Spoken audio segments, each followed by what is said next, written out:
Merci de nous rejoindre pour vous informer.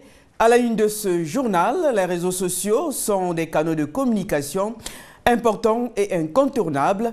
Le monde reste connecté 24 heures sur 24, mais ils sont aussi le lieu de désinformation car rumeurs et fausses informations y sont souvent postées. Et dans les rues de Brazzaville, nombreux sont ceux qui dénoncent ces mauvaises pratiques. Reportage de Vivas Mambwana et Eric Kabamba.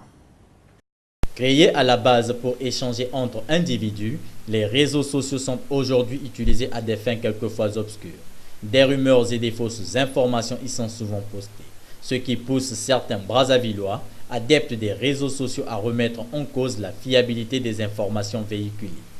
Sur les réseaux sociaux, je peux dire qu'il y a un concept poisson d'avril qui existe souvent, c'est-à-dire que les fausses informations, c'est ce qu'on entend par des fake news, ok? Donc aujourd'hui, on peut vous dire par exemple, il y a une star américaine qui est décédée, et puis quand vous vérifiez, ce n'est pas la bonne information. En fait, je trouve ça drôle quand ça apparaît, il y a des informations qui sont justes. C'est qu'on a du mal un peu à démêler le vrai du faux, et il y a d'autres c'est plutôt drôle, quoi. Les mauvaises informations, partout on peut les retrouver, surtout sur Brazza News aujourd'hui. Il y a des informations qui sont diffusées qui ne reflètent pas la réalité. On constate parfois des amalgames, des fausses informations, de l'intoxication. Chacun de nous est libre de publier tout ce qu'il veut. Mais la plupart, sur 75% des informations là-bas, en fait sur 100%, 75% sont fausses. Donc on ne peut pas encore en totalité avoir la conviction que l'information que nous venons de recevoir à travers ce réseau social est vraie. Mais nous devons également mener des investigations sur la véracité même d'une information. Conscient de la désinformation sur Internet, d'autres internautes préfèrent se tourner vers les médias traditionnels que sont la télé, la radio et le journal papier. Moi, pour confirmer l'authenticité d'une information, par exemple, moi j'aime la politique, je fais recours à cette chaîne et quand je constate que non, c'est vrai, à ce moment-là, je peux me rassurer que non, cette information est vraie. Vous savez, hors les réseaux sociaux, il y a certaines informations que nous rendons fiables, ce que nous avons reçu à travers également les journaux. Tel qu'Equator Service comme ça publie une information que nous venons de lire, on pourra se dire que oui, c'est vrai, que l'information que l'on a lue sur le réseau social est vraie. Prenons ces ampleurs en 2016 lors des élections américaines.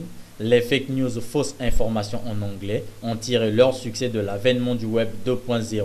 Expert en technologie de l'information et de la communication à l'université Mariangwabi, Antonin Bosoto donne les pistes de solutions pour échapper aux fake news. Il faudrait d'abord disposer d'une certaine culture informationnelle. Une culture informationnelle, c'est-à-dire que face à toute information qui nous est diffusée via les réseaux sociaux sur Internet, je pense qu'il faudrait également avoir cet esprit de comparaison de l'information, c'est-à-dire que apprendre à faire une veille informationnelle. Allez-y sur les réseaux sociaux, allez-y sur Internet, allez-y sur les moteurs de recherche pour vérifier l'information, c'est-à-dire combien de médias évoquent cette question. Est-ce que CNN en parle? Est-ce que BBC en parle? Est-ce que NHK en parle? Est-ce que TV5 en parle?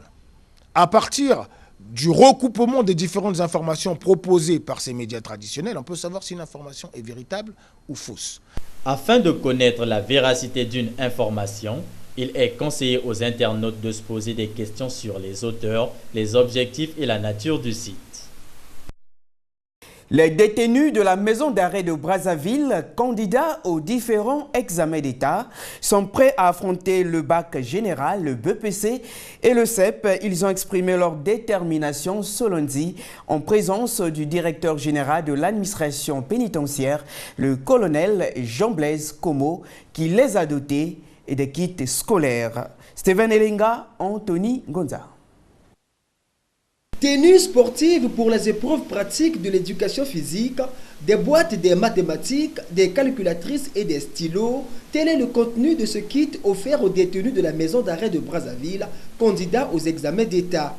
À quelques jours du lancement des épreuves écrites du baccalauréat, le moment était plus qu'indiqué pour conscientiser ces candidats, mais aussi les mettre en garde. Vous êtes des étudiants, des apprenants, au même titre que ceux qui sont dans d'autres établissements scolaires de la ville de Brazzaville. Votre séjour ici à la maison d'arrêt n'est pas la fin du monde. Vous sortirez un jour. C'est pourquoi le gouvernement, à travers le ministre de la Justice, nous instruit au quotidien de veiller à vos droits humains. Nous devons veiller sur vos droits humains. Nous sommes venus relayer le message du gouvernement à tous les candidats aux différents examens d'État.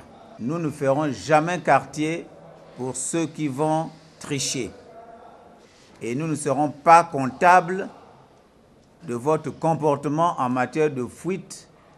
Pour les candidats, le message semble sans ambiguïté, ce qui témoigne leur détermination pour la réussite. De notre côté, les ambitions sont grandes cette année. Nous avons bénéficié d'un enseignement de qualité qui nous permet de passer des examens précités sans crainte. Nous vous demandons sereinement de compter sur nous, car nous réaliserons un exploit inédit. La maison d'arrêt de Brazzaville présentera 49 candidats au bac général, soit 37 pour la série A et 12 pour la série D. Le BEPC est attendu avec 43 candidats, soit 34 officiels et 9 libres. Quant au CEP adulte, 15 détenus affronteront cet examen. Le plus âgé est né en 1974, tandis que le plus jeune en 2004. 49 partis politiques seulement sur l'ensemble du territoire national congolais se sont conformés à la nouvelle réglementation en vigueur. Ce sont ces 49 formations politiques que le ministère de l'Intérieur et de la décentralisation connaîtra désormais. C'est ce qui ressort de la communication du ministre Raymond Zéphirin Mboulou à l'endroit des représentants des partis politiques et de la société civile. C'était ce lundi à Brazzaville. Plus de détails avec Jude Moutali et César Pobé.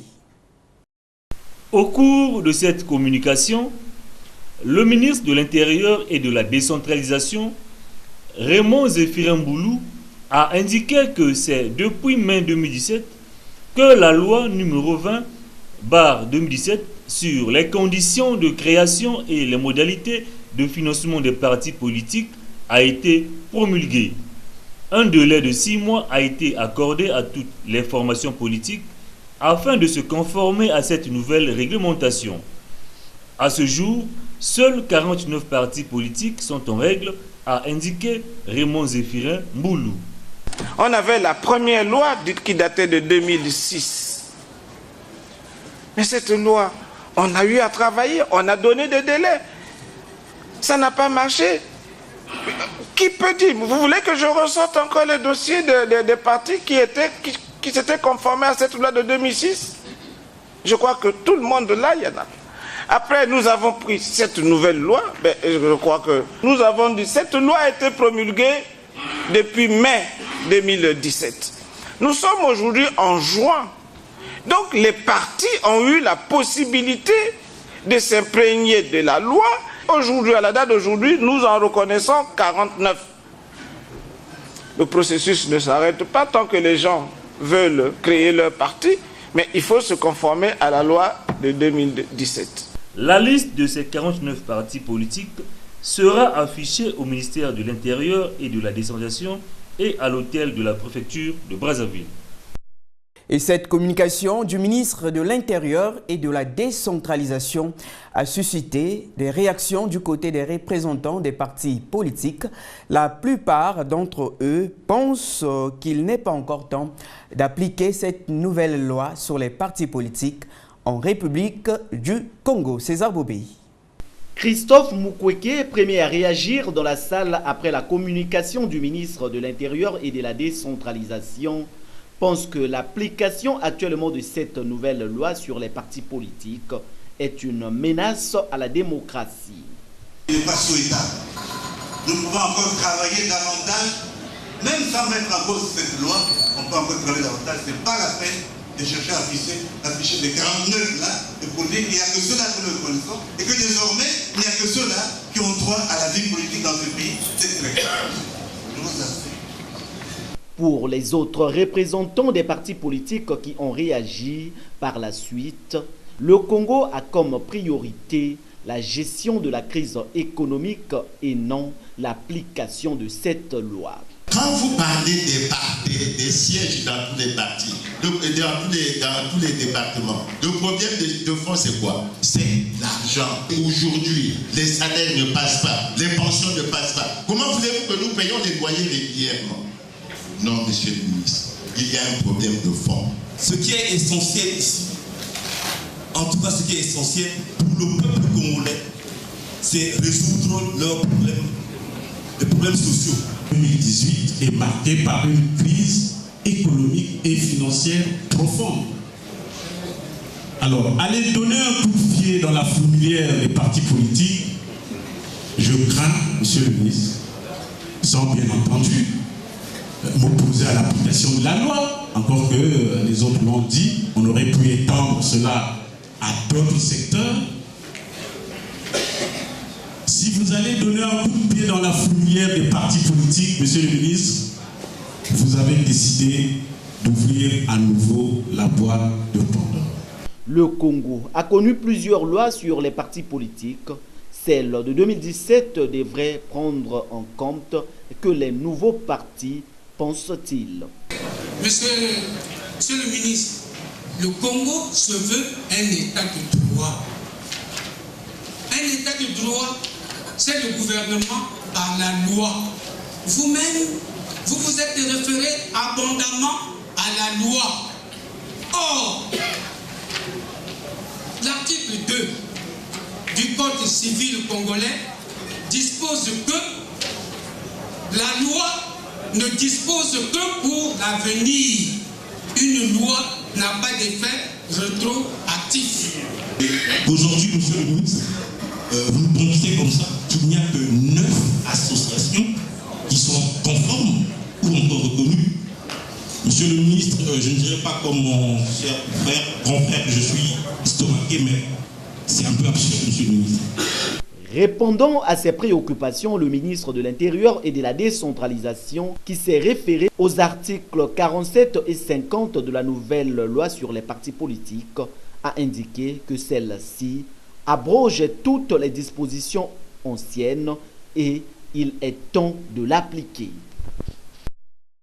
Les Diables Rouges au football dames ne seront pas à la phase finale de la CAN féminine Ghana 2018. Elles ont été battues en aller-retour par les Camerounaises, 10 buts à 0 pour les 2 matchs. Des résultats qui donnent matière à réflexion, n'est-ce pas, Fidèle Stalgar Djaoumba? Les éliminatoires de la CAN Dames disputées ce mois dans la capitale a laissé un goût amer aux Congolais.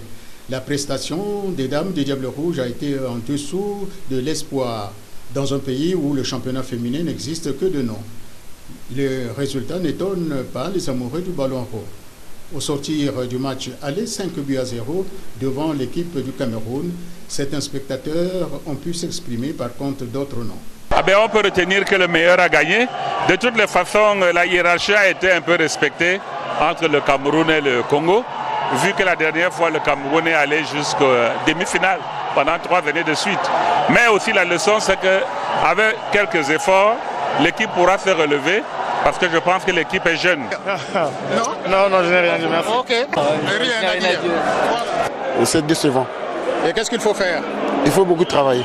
Bon, 5-0, on ne doit pas tricher, on doit vraiment apprendre à travailler. Parce que quand vous voyez l'équipe camerounaise là, ils ont fait 1 mois en France. Et nous, nos filles là, on les a regroupées à peine 2 semaines pour préparer un match. Ça, c'est l'aventure. Nous devons faire des efforts, une bonne préparation pour que cette équipe là soit solide. L'ambassadrice du Sénégal au Congo, Madame Boutara Kane Nyang, est sortie de là très déçue. Moi, j'étais venue soutenir les filles pour montrer quand même que les femmes ont leur place dans le football et encourager les Diables Rouges. Bon, malheureusement, les résultats sont ce que nous sommes, mais je les encourage à aller de l'avant. La prochaine fois, ce sera la bonne. Le foot féminin congolais devrait reprendre de l'envol. Pour ce faire, tous les acteurs sont interpellés. Allez 5-0, idem pour le match retour. Les joueuses, tout comme le staff technique, espèrent bien qu'il y aura un sursaut d'orgueil.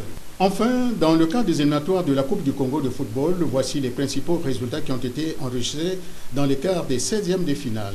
Certaines équipes de la division 1 ont été éliminées, Tongo Football Club, Nico Nikoye, Veklo Mokanda, GSP et FC Konzo. Tongo Football Club est tombé devant Benjé de buts à 1. Inter de Pointe-Noire a eu raison de Veklo Mokanda 1 but à 0. As Corneille de Madingo a éliminé GSP 3 buts à 1. As Vodou a battu Nico Nikoye 1 but à 0. La formation de RCB a éliminé également Konzo sur le score de 3-2. Dans la cuvette, la formation de GST s'est qualifiée au tir au but devant Biala, 1 but partout, temps réglementaire au tir au but et 4-1 pour GST. Les autres résultats: As Auto a battu Saint-Michel de Ouesso 7-0. Diable Noir a pris le dessus sur Elbo 4-0. Kara Ayanza 3-1. La Mancha Chimani 5-0. Étoile du Congo Racine 2-0. Inter de Brazzaville de Jeune Fauve 2-1. AC Léopard Inter de Dolisie 2-0. Un seul forfait a été enregistré. Le déplacement pas annoncé de patronage à Djambala contre le Kara de la localité. Fin de ce journal, Madame, Monsieur, merci à vous de l'avoir suivi. Au revoir.